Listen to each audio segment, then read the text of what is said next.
Let's talk about the global environment first.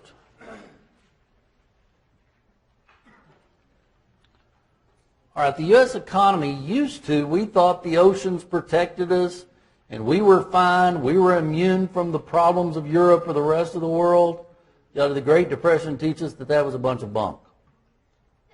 And even more so today, is our economy tied to the rest of the world? And, we blame the president if the economy goes south, but a lot of times, is it even our fault, much less the president's fault? We may get drugged down because of what the rest of the world's doing. China, India, some of the other areas. That can depend on the markets. That can depend on foreign governments. Russia, for instance, right now. The European Union, we all saw where they're suing Google for more money than I'll ever be able to count to. You've got other organizations to try to help with this. We'll talk about where they came from. That's the International Monetary Fund and the World Bank. Then you've got organizations of countries. You had GATT, now that's been replaced by the World Trade Organization. So we're going to talk about all these, and you're going to know about them, everything. So let's look now at the economy today and who are the big players worldwide. For decades, and mostly we're talking World War II forward. For decades, the world economy was dominated by three entities.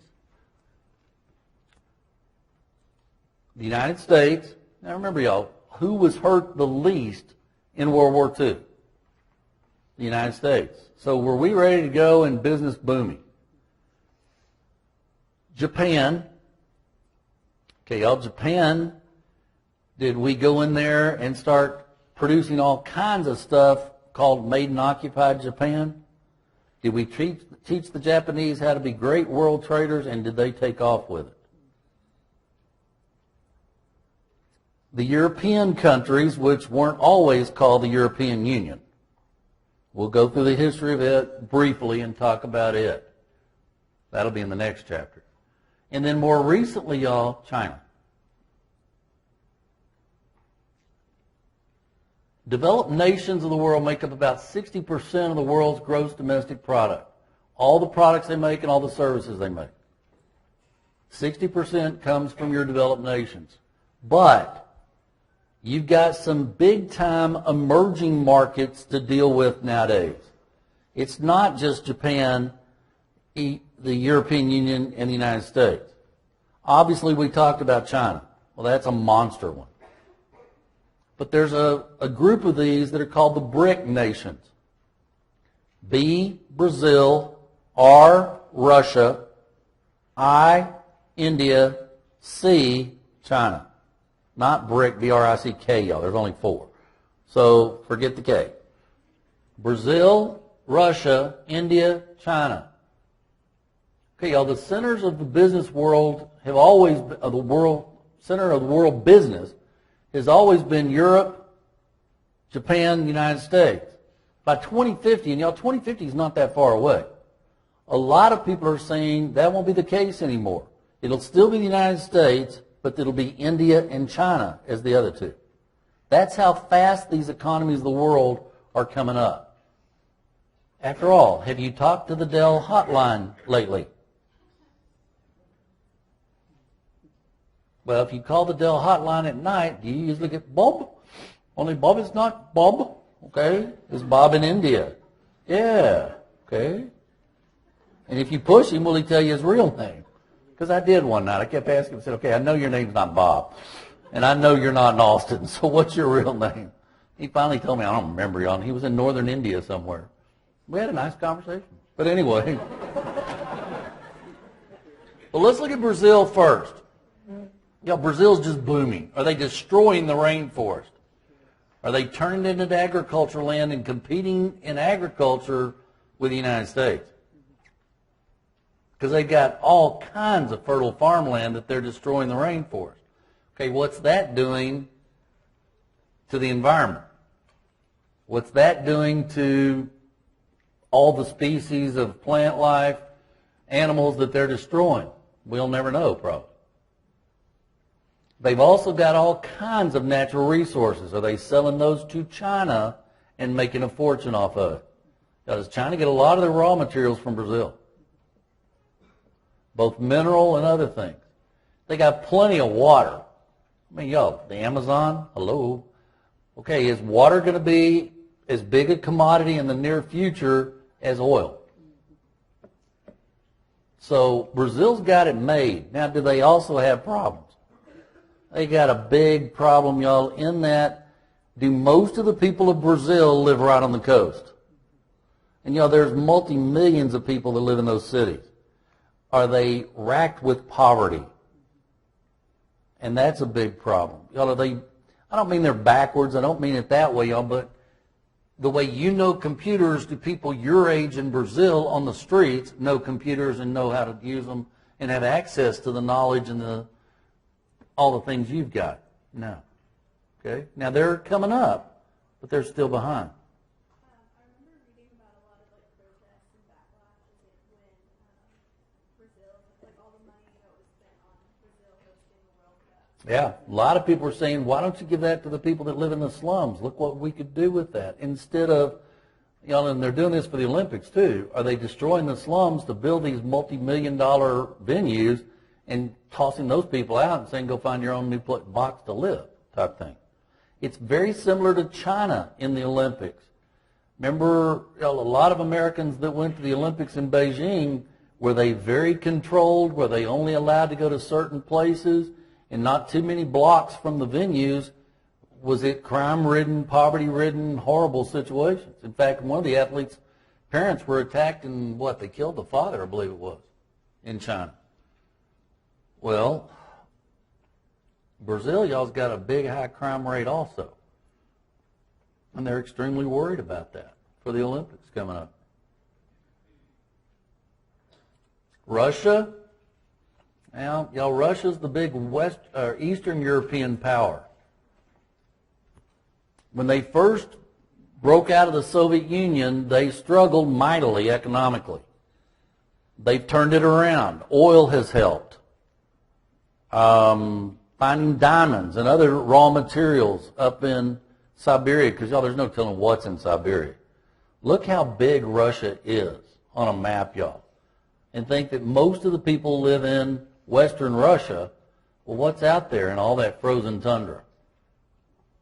They've got resources that are unbelievable. The biggest problem they've got right now, Vladimir Putin.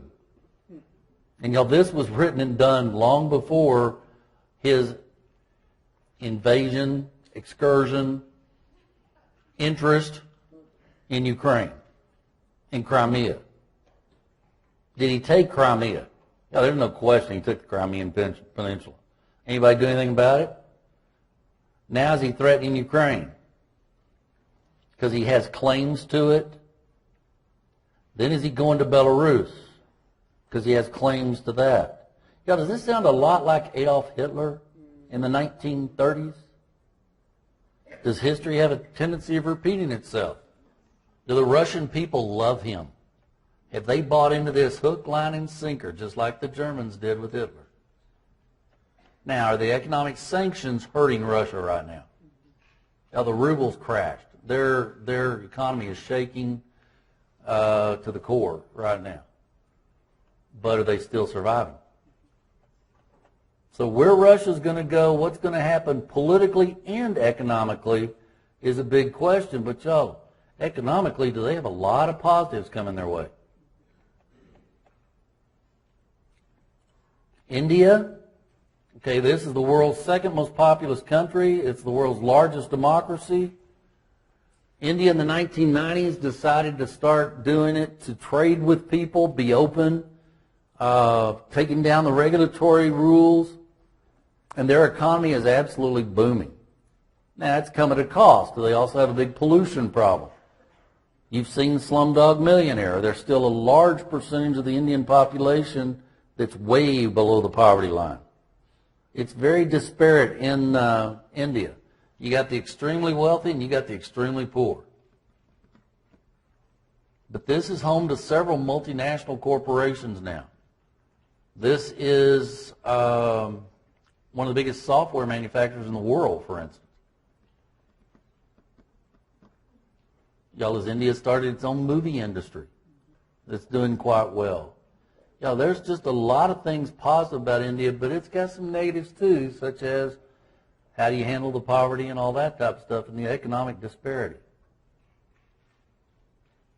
Our relations politically with India have been relatively good. Probably a little better under Clinton, slipped a little bit under Bush, haven't recovered under Obama. But still better than it was before that, if you're following on history type thing. Then there's China. Okay, the first thing you got to think about China, folks, is it is a communist country. Do the Chinese people have individual freedoms like we do? Does Chinese business have the individual freedoms of American or Japanese business? Or does the Chinese government dominate? Now, with China dominating the world lately, do they play by the rules? Or do they play with things, keep things where it's beneficial to China? Now, is that bubble starting to crack? And have we started to see the Chinese economy at least slow down, if not retreat? Yeah, there's whole cities in China that have been built and people bought them because you're not allowed to have money, but you can invest. And so they bought these huge buildings and stuff, and nobody lives there because nobody can afford to move in there. Here again, disparity between the money. But what you got to remember here, y'all, is the Chinese government is dominated, or business is dominated by the Chinese Communist government. China does not traditionally keep their promises. When they got into the WTO, for instance, they promised to do this, to do that, to do this, to do that, and they haven't done any of it. They don't play by the rules that other countries have. They use their own economic schemes to benefit China, not the rest of the world. But y'all, do we owe a huge chunk of our national debt to China? Well, a lot of y'all are going, so what? Just tell the Chinese we're not going to pay them. Yeah, that'd really wreck the world's economy overnight. But y'all, what's China doing with all this money that they're making? Well, a lot of people are investing in real estate where nobody lives, but are they also building their military up in leaps and bounds? Why? When you press China about why are you building your military, they say, well, for defense. Who's going to invade China? Well, who did invade China last? Japan in the 1930s. And did they mistreat the Chinese people unmercifully? Has China forgotten? Not even close. Would China love to run over Japan? How about Taiwan? Well, that's free China. Yeah. Does communist China want those people to come home and want that island back? Why don't they do either one? It's called treaties with the United States. Because if China invades Taiwan, do we have a defense treaty with Taiwan? How about Japan? Now, a few years ago, y'all, did China loft a missile over Japan?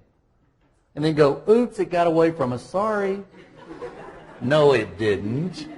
Was that just a very cold way of telling Tokyo, hey, dude, anytime, you're ours?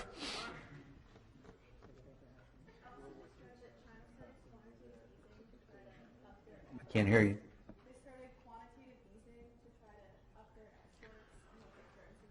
They're having to do stuff because it's not working. The Chinese economy is slowing down. Now, anything that was growing at that rate had to slow down. Now, does China also pull underhanded tricks? Remember back in intellectual property? And we talked about how China did not pay the royalties and do the things and pirated stuff and cost billions of dollars worth of pirated things all around the world. They still do that. They still do some strange things to benefit China. All to help the Chinese government, not the Chinese people. Okay? Beware of China, y'all. Do you want to have to learn Chinese? No, there's not many of us smart enough to learn Chinese. And besides that, which Chinese are you going to learn? But there are thousands of dialects or whatever it is. So, just telling you, I don't trust China any further than I can throw the country. So, you shouldn't either. Now, let's move around the world. There were 4 entities called the 4 Tigers. And not too long after World War II, these 4 determined that they had cheap labor, they had great raw materials, they could make stuff real cheaply and sell it to the world. Because after all, y'all, is that what Japan did right after World War II with the United States backing? Remember occupied Japan, all the trinkets that they made that were made in occupied Japan? Well, these 4 saw that that turned the Japanese economy around, and so they said, well, we can do that too. Hong Kong, which at that time, y'all, was a British protectorate. It's now part of China. Taiwan, well, we already talked about how China wants that one back. Singapore, y'all, how big is Singapore? About that big. Okay? And South Korea after the Korean War. No, South Korea. How many of y'all drive a Korean car? How many of us have Korean refrigerators in our houses now? Yo, is South Korea booming? Now, they have one big problem. It's called North Korea. But, you know, they're booming. And the 4 Tigers got to be extremely popular with export promotion growth. You know, they made stuff to sell it internationally. When they sold it, they made a profit off of it, which the businesses then paid taxes to the government, which then the government could use to raise the cost of living and help people out by building better roads, better facilities, better electrical, all this type of stuff. You could pay better salaries to make them increase their wages. Well, then could the government tax them more because of the income they made? Did this benefit these countries or entities in a big way?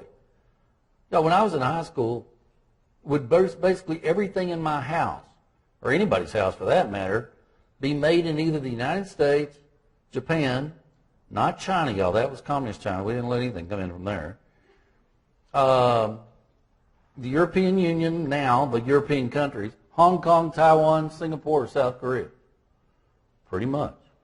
Y'all, every junk that you had around your house, did it say made in Hong Kong? Well, 4 other nations copied that. Malaysia, Thailand after the Vietnam War. Remember, they had a lot of refugee problems and things of that nature, and the Viet Cong spilling into their country. Indonesia after they got their government settled down, because remember, y'all, Indonesia it almost went communist, and it was a big fight and all kinds of stuff back in the 1970s. And then the Philippines, and y'all, the Philippines still have governmental problems. So to a lesser degree, the Philippines. That's all because of export promotion growth. You make more money, you can pay higher wages, you can get more taxes, which helps you build your infrastructure and leads you to become a newly industrialized nation, or economy. There we go. Because a lot of those weren't nations, remember. Hong Kong. Well, what about the rest of the world? Did they just lag behind? In some respects, they did.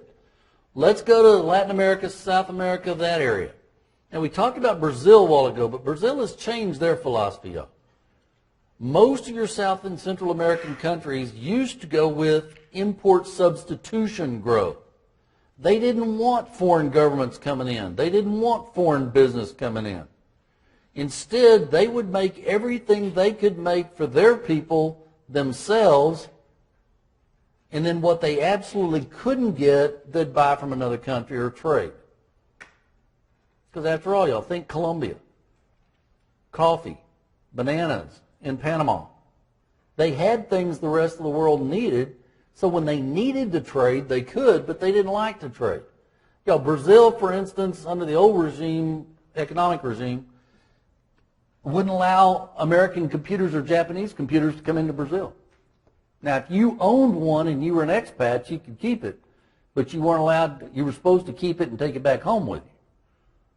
Because they had to run on Brazilian computers, which is going to cause Brazil a lot of problems, because the Brazilian computers were more expensive, didn't do as good a job. But a lot of the countries have switched over now. Their domestic market just wouldn't support the import substitution, and after all, they realized they could make a whole lot more money with export promotion. So countries like Chile, Mexico with their oil industry, Brazil, Argentina, Peru, Bolivia, and to a certain degree, all the Uruguay, Paraguay.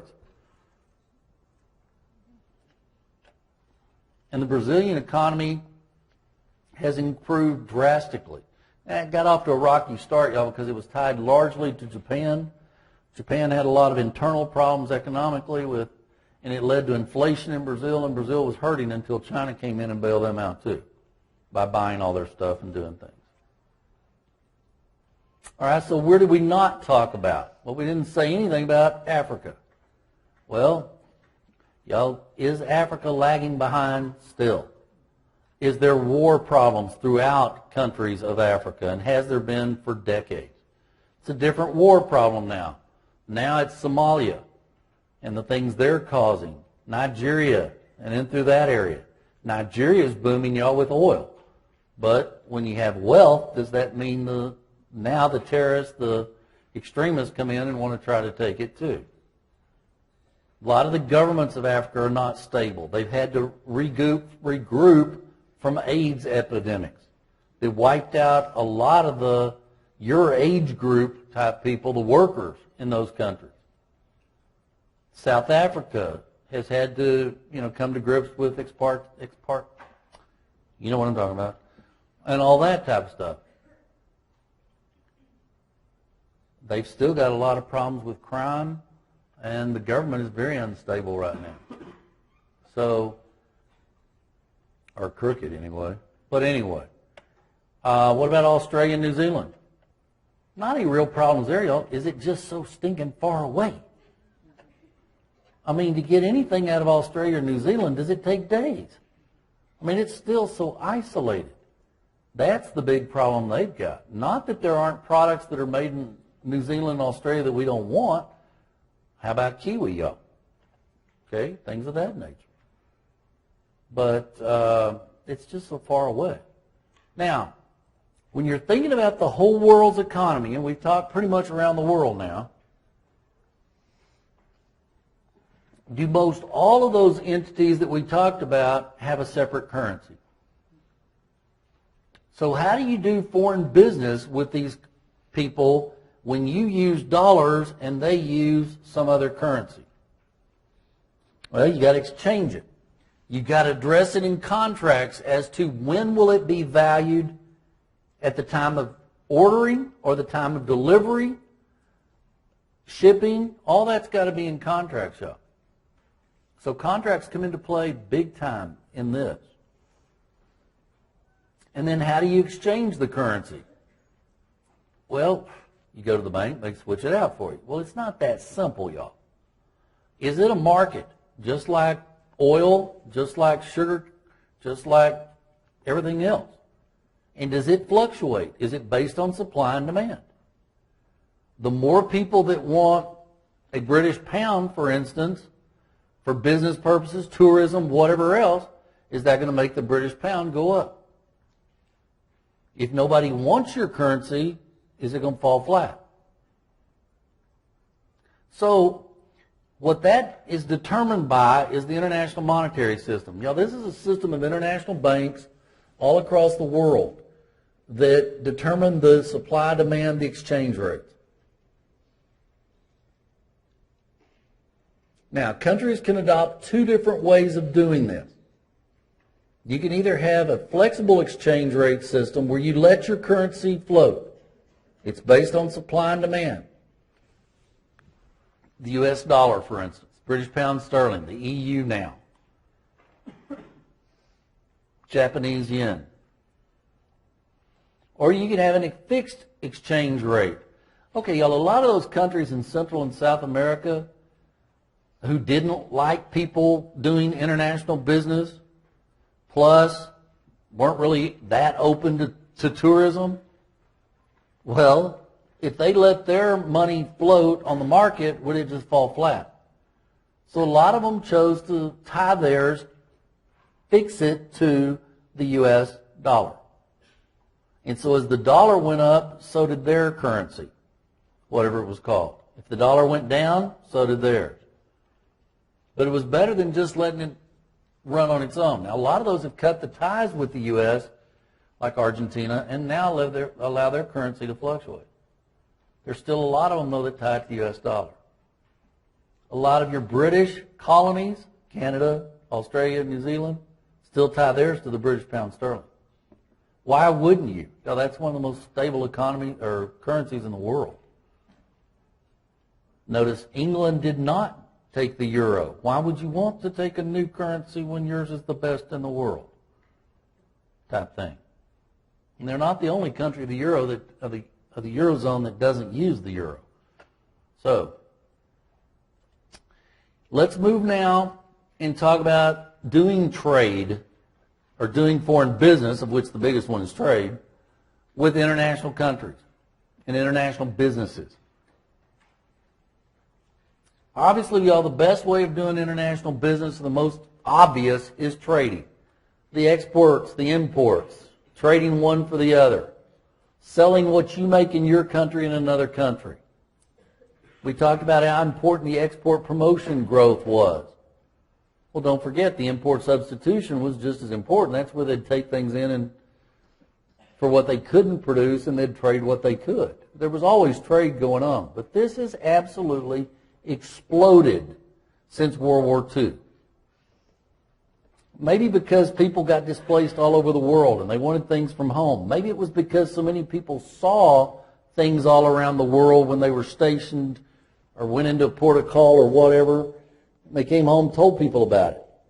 Now, did a lot of former GIs go back to wherever they had been either interned or stationed and do international business and bring products from that area here? Did Brazil import a lot of things from Germany, for instance? Were there a lot of Germans in Brazil that wanted things from the home country?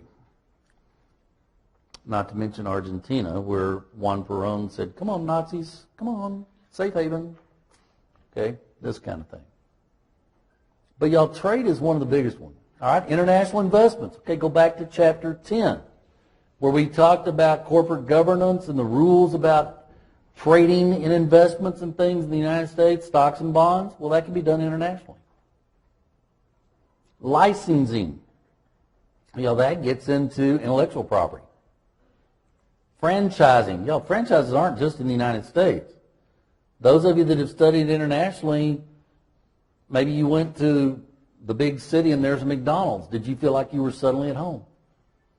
Well, that doesn't mean you're at home, but they're still part of the McDonald's Corporation. Have you seen how McDonald's profits are just falling like a rock? Did they replace the CEO with the CEO of Europe McDonald's to turn it around? Because they're doing better than their American counterparts now. Management contracts. This is a big one. A lot of countries in the world have unbelievable, beautiful, natural settings to show people. They got great climate. So they build these absolutely incredible resorts, but nobody knows about them. Nobody knows how to get there. Do they pay Americans or Europeans to run them, and then do Americans and Europeans go there? Most Hilton hotels, for instance, outside of the country, they're not owned by Hilton. They're simply managed by Hilton. And they want to put the name on there because as dumb Americans, do we feel safer if we stay in an American hotel? Not an American hotel. Okay. Contract manufacturing is a big one. Do a lot of countries of the world make things for American companies in their country to get cheap labor and bypass all those regulatory laws we talked about? And I just love it. When they get caught doing it, they go, "Oh, we didn't know." Yeah, they do. That's why they do it. International joint ventures. Now, this is going into business with a foreign country's business to do a specific job. All right, let's take each one of them. Let's look at trade. This is export and importing. Exporting is taking it out of your country to another country, thereby importing it into that country. So this is the opposite, export and import. We saw how it could make your economy boom with the entities that used export, promotion, growth. They could sell these things. They had cheap labor. They could make a lot of money. When the companies made a lot of money, they could raise the wages, pay more taxes. The workers could pay more taxes. The government benefits, can up the infrastructure, and the way of life gets better for everybody. As far as the importing country, well, do you get more competition? Do you get more choices? Do you get better ideas? Well, y'all, anytime there's more competition, does that push you to make a better product for a cheaper price? Now, can international competition also destroy your domestic business? Because there are countries like China that don't play by the rules. So we might have to temper that somewhat. We'll talk about that. We may not get to it today, but we'll talk about it. But that's your monster one. That's the big one. International investments.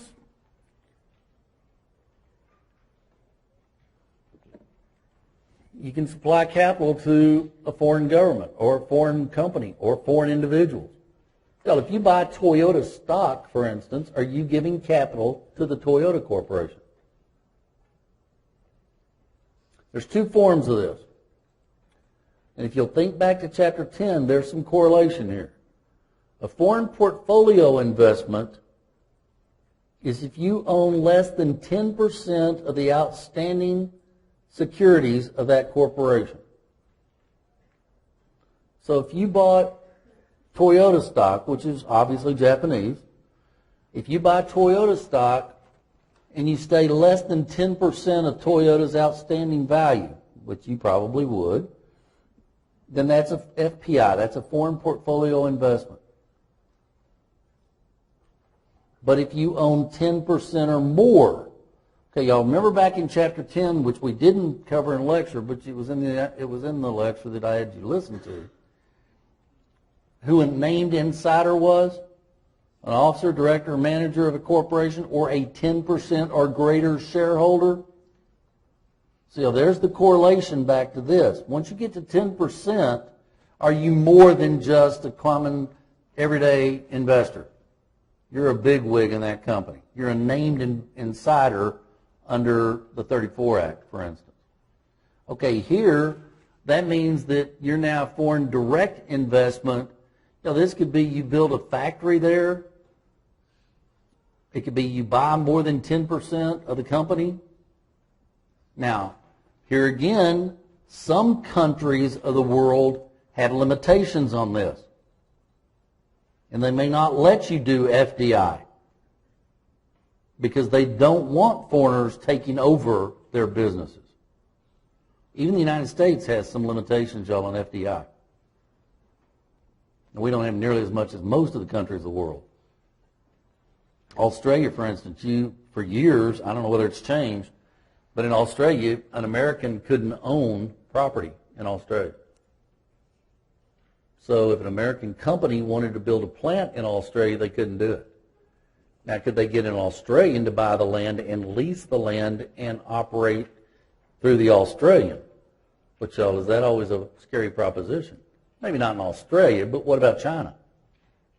Could China wake up one day and could the government nationalize all the investments that have been made in China? Could that communist government just say, thank you for building Disneyland Beijing, it's now ours?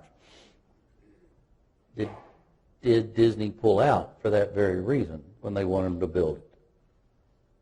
Okay? So,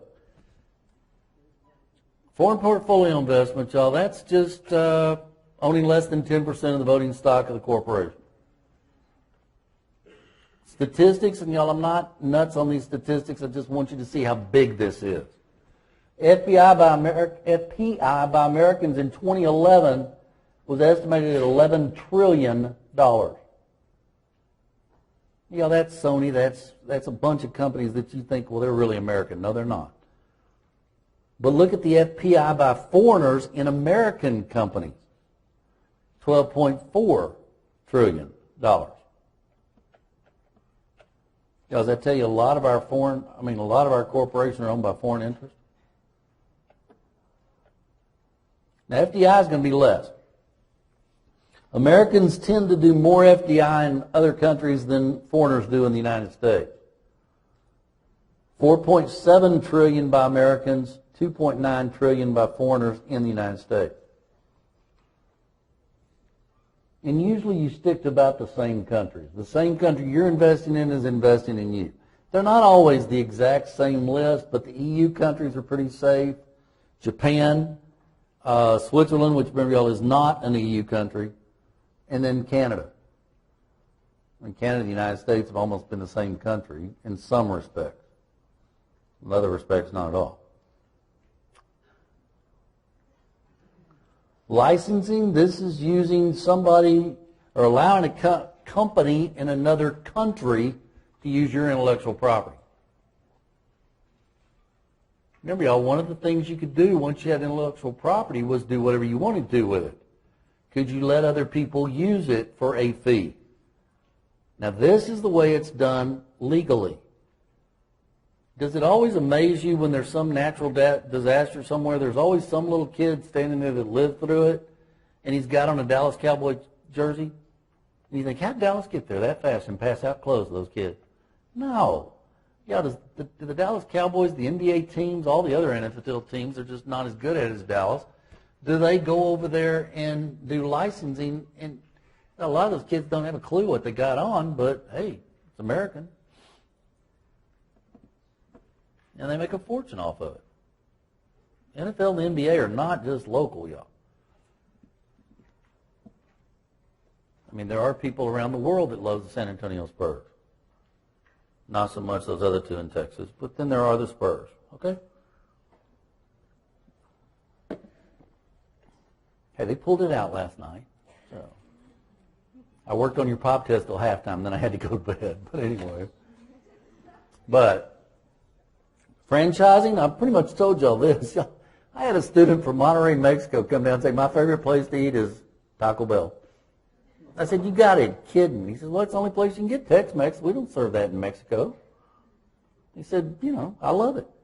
Okay, is Kentucky Fried Chicken one of the fastest growing franchises in China? Y'all, your statistics about how many stores they open a day is unbelievable. Now, do they serve the same thing we serve here at KFC? No. Pizza Hut. Y'all had a student that was in the Navy, I guess, or one of them anyway, put into port, and they went to Seoul, and he said, I couldn't stand their food, so we went to Pizza Hut. Well, then they talked him into buying an Octopus Inc. pizza.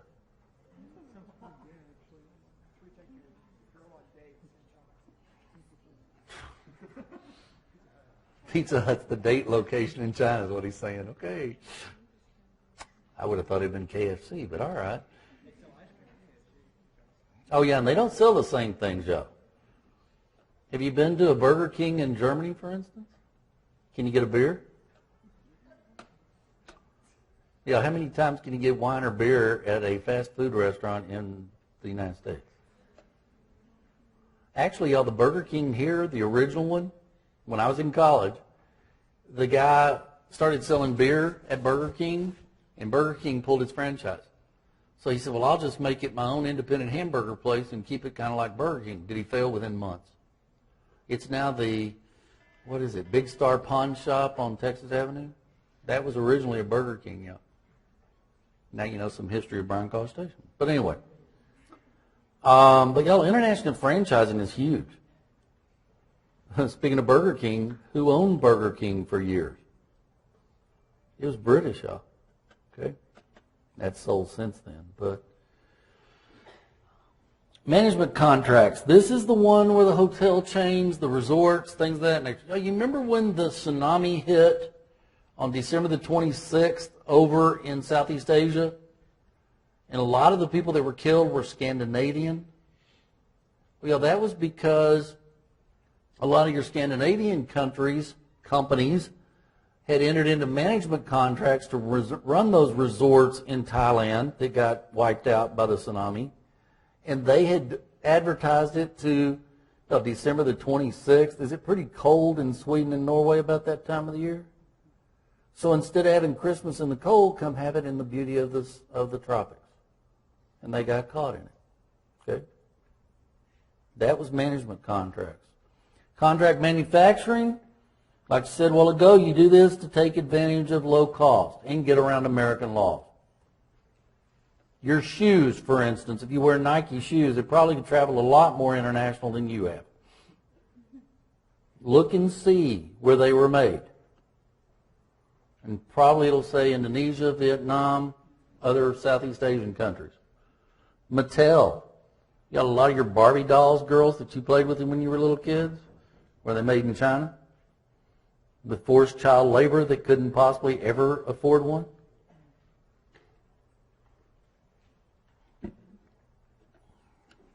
International joint ventures is something y'all aren't familiar with as much. Now, this is where two companies come together to do a project together. It does not mean they merge. One's American, one's foreign. The Cadillac Alante, if y'all remember that car. It was big, what, about 15 years ago? Time flies, y'all, when you get old, and I'm old. So it was an Italian manufacturer, and I can't remember which one. Maserati, I think, but that doesn't sound right either. But anyway, they and Cadillac teamed up to make the Cadillac Alante. And it was a great car, but it was way ahead of its time, and it was too expensive, and it didn't last. Well, when it didn't make it, did the Italians go back to Italy? Did the Americans go back to the U.S.? Did they quit making a joint venture? One of the joint ventures that's lasted for, seems like ever, is General Mills. Not General Motors, y'all, General Mills, cereal manufacturer. They wanted to sell Europe. Well, are European cereals like American cereals? And the Europeans went, what is that stuff? And they wouldn't buy it. And General Mills didn't know how to sell Europe. Did Nestle know how to sell Europe? So remember, Nestle is a what company? It's American. No, it's not. It's Swiss. Okay? And did they know how to market market Europe? And they've had a partnership going forever. Joint venture, y'all. They don't. They just sell the stuff for General Mills. Okay?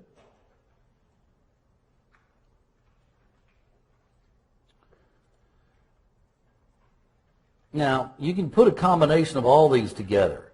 Ford is international. Okay, y'all, does Ford rely on FDI? Do they make Ford automobiles in parts of the world that they do not sell in the United States? Boeing. Now, Boeing almost is exclusively exporting. But do they sell their airplanes all over the world? Caterpillar uses both and franchises to fight off, what is it, Korematsu in Japan type thing. So you can use a combination of any of these. And a lot of your big companies do. As I said, this has absolutely boomed since World War II. Why? Need. People saw things, wanted to send it all over the world. Technological changes, y'all. Remember talking about the Dell hotline and talking to Bob? Obviously it wasn't Bob, okay? But y'all, is that regular hours in India? Whereas it's the middle of the night for us. Well, can you literally nowadays, let's say you work at a company that's on the East Coast. You work on it for 12 hours, different shifts, from 7 to 7. Well, when you get finished, can you email or just post it to the company in India? Can they work on it for the next 12 hours? Can you come in and pick up where they left off? And you can work 24/7 on a project without having to have the same people do it all the time. You've got this push from rival firms. Remember when an international firm comes in, look at the American auto industry, y'all. Now, when the first of the big imports was the Japanese Beetle. I mean, the German Japanese Beetle, yeah, right. German VW. Okay, y'all, what does Volkswagen stand for? People's car. Was it developed by Hitler so everybody in Germany could have a car? Well, when they imported that to the United States, the first time was it a flop. They didn't import it correctly. But when they came back and said it's an indestructible car, it had like 4 tools with it, y'all. And they said you can fix anything on this car with these 4 tools. And they showed it going through ponds and doing all kinds of stuff till people started buying it. Did the Japanese notice? Did they start bringing in Datsuns? What's a Datsun, y'all?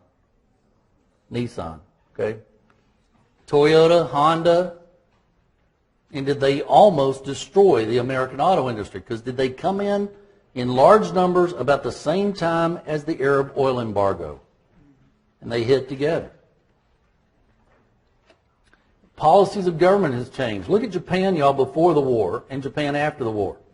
They didn't have much choice, but Japan before the war was a closed country. You couldn't even get in there to visit, much less do industry. After the war, was it wide open?